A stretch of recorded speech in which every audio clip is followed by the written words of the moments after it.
কালকে মা হঠাৎ সকালবেলা ফোন করে বলল যে আজকে কিন্তু বেশি করে রান্না করতে হবে না, আমাদের বাড়িতে কিন্তু আজকে রাতে নিমন্ত্রণ আছে।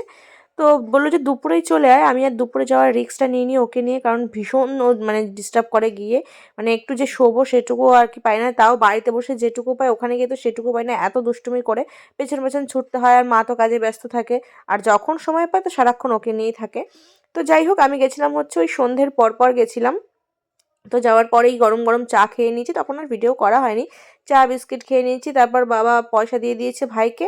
ও ভাইয়ের সাথে গিয়ে দেখো চিপস, পাঁপড় টাপড় হ্যানা ত্যানা সব কিছু কিনে নিয়ে এসছে, সেগুলোই খাচ্ছিল। কতবার করে বারণ করলাম, শরীরটা ভালো ছিল না, সকালে ঠিকঠাকই ছিল, তারপর মানে খাওয়ার পর থেকে না মানে একটু ঠান্ডা লেগেছিলো, যার জন্য শরীরটাও দুর্বল হয়ে পড়েছিল, একবার বমিও হয়ে গেছিলো, সেই জন্য আর কি নিয়ে যাচ্ছিলাম না। তো তারপরে যেহেতু বলেছি যাবো, যেহেতু বাজার টাজার সব করা হয়ে গেছে, রাতে মা বলেছিল মাংস নিয়ে আসবে, মাংস ভাত করবে, তাই জন্য আসার জন্য বলেছিল। তো বলেছিল থাকার জন্য, আমি তো আর সেটা থাকবো না, কারণ ওকে নিয়ে খুব মানে অসুবিধা হয়ে যায়।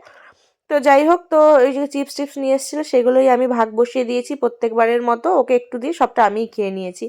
তারপর দেখো এখানে আমি কি করব বুঝতে পারছিলাম না, সোনা তো দিদুর সাথে ব্যস্ত হয়ে পড়েছে, যেখানেই যাচ্ছে সেখানেই পেছন পেছন যাচ্ছে, রান্নাঘর ঠাকুরঘর সারা বাড়ি এরকম করে বেড়াচ্ছিল। দেখো তো ঠাকুরের এখানে চলে এসছে ওর নমস্কার করার জন্য, আর আমি কি করব, আমি গিয়ে আবার সেই শুয়ে পড়লাম এখানটাতে। তো আর ভাল লাগছে না, বারবার শুধু ফোন টিপছি, একটু ভিডিও করছি, আর ওদিকে রান্না বান্না করছে মা, তার মাঝখানে এসে আমাকে কষা মাংস দিয়ে গেছিলো। তো সেটা আমি টেস্ট করে নিয়েছিলাম, মাংস হবে আর কষা মাংস খাবো না সেটা তো হতেই পারে না। তো তারপর দেখো এই যে চলে এসছে, কারণ মিক্সারের শব্দে ভয় পেয়ে তাড়াতাড়ি করেও আমার কাছে চলে এসছে। আর ছেলেটা মিক্সারের শব্দে একটু ভয় পায়, প্রেশার কুকারের সিটিতেও একটু ভয় পায়। তো যাই হোক, তারপরে চলে এসছে, দেখো এক প্যাকেট পাঁপড় ছিল, সেটার অবস্থা কি করেছে, এটারও খেতে দিইনি, কারণ শরীরটা ওই যে খারাপ ছিল। তো সেই জন্য আসলে একটু দুষ্টুমি করছিলাম। তো দেখো ভীষণ কিন্তু এদিকে ও মজা পাচ্ছিল, আবার বারবার করে বাইরে যাওয়ার চেষ্টা করছিল, কিন্তু আমি বেশিক্ষণ যেতে দিচ্ছিলাম না, আর ও শুধু বারবার বলছে পাপা কোথায়, পাপা কোথায়। কারণ প্রণব তখন আসেনি, আমরা দুজনে আগেই চলে এসেছিলাম, ও একবারে রাতে আসবে, তারপর খেয়ে দিয়ে আমরা সবাই একবারে বাড়ি চলে যাব। তো মা বারবার বলেছিল যেহেতু ঠান্ডা লেগেছে যেতে হবে না, থেকে যা। আমি বললাম যে না, 2-1 দিন পরে আসবো, এখন চলে যাই, কারণ রাতে যদি আবার সমস্যা টমস্যা হয় কোন ধরনের ওষুধটা নিয়ে যাব, কারণ সব তো বাড়িতে আছে, সেই জন্য ভাবলাম যে থাক, এখন আর থাকবো না। তো তারপরে চলে এসেছিলাম ছাদে ভাইয়ের ঘরে। তো দেখো এখানে এসে এদিকে কোথাও বোধহয় ফাংশন হচ্ছিল, সেই ফাংশনের গান চলছে, আর ও দেখো সেই নাচ করে করে দেখাচ্ছিল।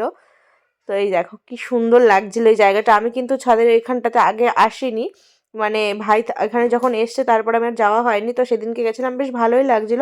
তারপরে দেখো প্রণবও চলে এসেছিলো, আর এদিকেও শোনার জন্য ওষুধ নিয়ে এসেছিলো, তো সেটাই ও দেখাচ্ছিল ওখানটায় কীভাবে কি খেতে হবে, সেটাই আমি আর কি খাবো, তাই মানে সরি আমি খাবো না, ওকে খাওয়াবো। তো তারপর দেখো ওর জন্য একটা ওর ভাত খাওয়া হয়ে গেছে, তারপর এদিকে একটু বেশ মাংস রেখেছিল, ওকে খাওয়াবো, কেউ আমার গায়ে মুছে দিয়েছিল। তো আজকে তোমাদের মেনুটা দেখা, এদিকে ছিল ভাত, মাংস ছিল, আর ছিল চাটনি আর পাঁপড়, আর এগুলোই ছিল আজকে মেনু। আর ওদিকে ছিল হচ্ছে মিষ্টিও ছিল, সেটা পরে আর কি দেখানো হয়েছে। তো যাই হোক, খেতে কিন্তু খুবই টেস্ট হয়েছিল। আমি আর প্রণব আগে তাড়াতাড়ি করে খেয়ে নিয়েছি, কারণ বাড়ি আসবো বলে মোটামুটি তাও 10টা 10:30 বেজে গেছিলো ওখান থেকে ফিরতে ফিরতে। আর আমরা বললাম নিচে বসেই খাবো, চেয়ার টেবিলে এখন আর দেওয়ার দরকার নেই, এখানে সব আর কি ভিডিও করার জন্য বললাম এখানেই সব কিছু গুছিয়ে গাছিয়ে দাও। তো মা এদিকে দেখো ভাত বাড়ছিল আমাদের জন্য, আর প্রণব রাতে খুব একটা ভাত খেতে চায় না, একেবারেও ভাত প্রিয় নয়। তো যাই হোক, ওখান থেকে হাফটা ও খেয়েছে, আর এদিকে ছিল দেখো স্যালাড, আর এদিকে ছিল হচ্ছে মিষ্টি। তো তারপরে কিন্তু আমরা খেয়ে দিয়ে বাড়ি চলে এসেছিলাম। তো ঠিক আছে, থ্যাংকস ফর ওয়াচিং, টাটা।